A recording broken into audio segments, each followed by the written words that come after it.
Vamos a hablar de la visita que hemos realizado al Centro de Biodiversidad de Euskadi en Urdaibai. Primero comentar el concepto de biodiversidad como la adaptación que hacen los seres vivos por supervivencia, de ahí las diferentes formas y características que puedan tener. El ecosistema y la ecosfera se componen de tres principales grupos.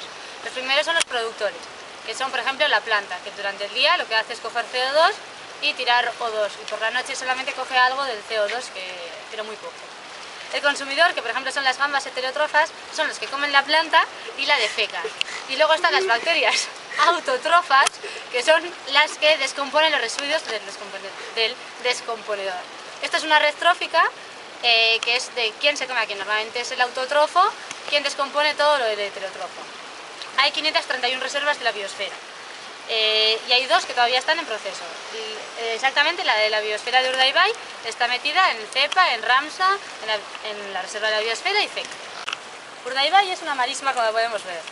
Lo que hace es formar una cuenca hidrostática por los cuales los montes son los que mandan desde los ríos que se forman arriba por la descongelación o por lo que sea, mandan el agua que llega en forma que llega al mar, bueno, a los ríos y luego al mar en forma de marisma, que lo diferencia del delta, porque aquí el río lo que hace es traer los residuos, pero como es cantábrico los trae y los trae y los vuelve de tal forma que siempre hay movimiento. En el cambio el delta lo que hace es depositar los residuos en un lado, porque normalmente es en el mar Mediterráneo, los mares más tranquilos, que los dejan ahí depositados.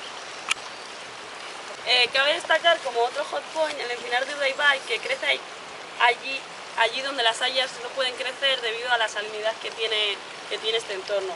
La importancia de este encinar es debido a que el 80% de las plantaciones en Euskadi son forestales, pues el eucalipto de Australia o el pino de California, y solo un 5% es salvaje, y de este 5% únicamente un 2% es encinar. De ahí la importancia que puede tener este encinar. También cabe destacar pues el acantilado de Izarra, la playa de Lágreda, por su biodiversidad. El Centro de Biodiversidad de Urdaibai se creó con varios objetivos y de ahí su importancia. Por ejemplo, la protección e investigación del medio ambiente, el desarrollo social y el desarrollo económico en esta zona. La reserva se cultivó hasta el 83, cuando se dio la desamortización. Se cultivaba tanto trigo, maíz, mijo, nabo. Franco introdujo un proyecto de desecación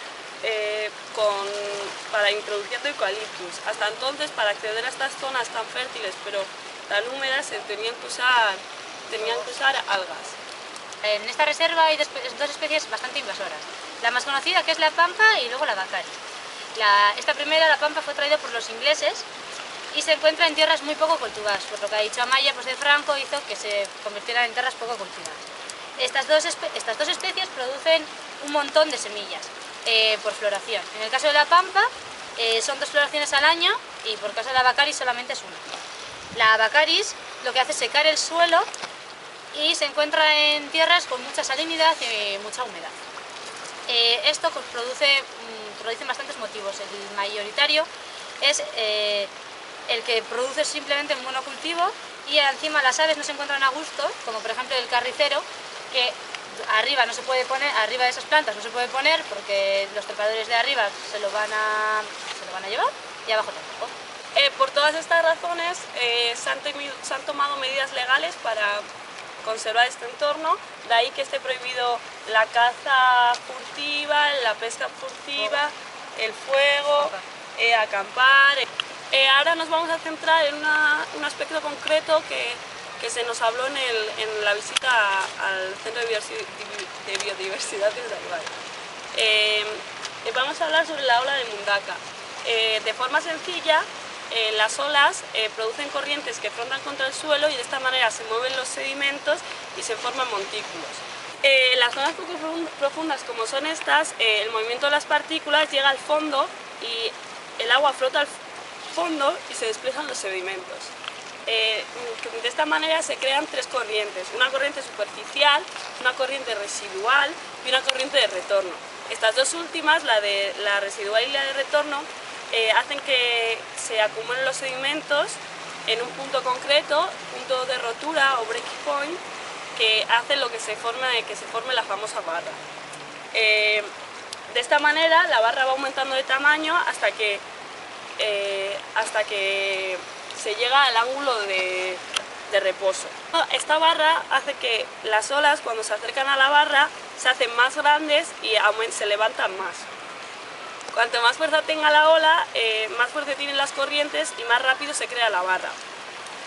Mundaka en particular, la barra se forma en mayor medida por la influencia de la ría con el mar. La corriente del río más la marea bajando hace que coja sedimentos del fondo y lo lleve hasta la costa y finalmente estos acaban en la barra. Esta es una formación cíclica que en verano los sedimentos se transportan hacia el mar, quedando la barra muy lejos de la costa. De esta manera las olas son pequeñas, sin embargo a lo largo del año hace que la barra se va acercando más a la costa, creándose la ola. De ahí que la famosa ola izquierda de Mundaka sea en épocas otoñales e invernales. Después de la que ha cantado Amaya, ¿no?, ha habido una gran polémica por la ola de Mundaka, ya que en el 2003 pareció como que había desaparecido. Esta barrera se vio muy afectada por dos principales motivos. Uno de ellos era el dragado de un astillero que hay por aquí cerca, que lo que hizo fue que el último dragado que hicieron, lo que hizo es modificar toda la barrera de arena de los sedimentos de los que ha hablado Amaya, para acortar el camino y que pudieran salir los barcos mejor. Además provocó una sedimentación en la zona habitual de lo que es el tubo de Mundaka. Otro de los principales motivos ha sido un proyecto que hubo en el 2003 de la recuperación de las dunas del aire. De esta forma lo que hicieron fue crearse un mogollón de plantas alrededor y toda la arena se esparció. Entonces frenó todo el estuario y el desarrollo de la Oda, modificando el flujo de la salida del río de Oka. La recuperación, tras hacer muchos proyectos y todo eso, se decidió hacer una recuperación simplemente natural, ya que si hubiera habido mano del hombre se hubiera fastidiado muchísimo más. En esta zona, en los últimos 30 años, se han ido vertiendo dragados en zonas cada vez más próximas a la desembocadura.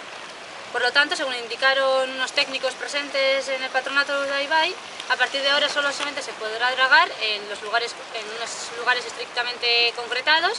A partir de ahora solo se dragará en lo estrictamente necesario para que no haga un mayor efecto negativo en esta zona.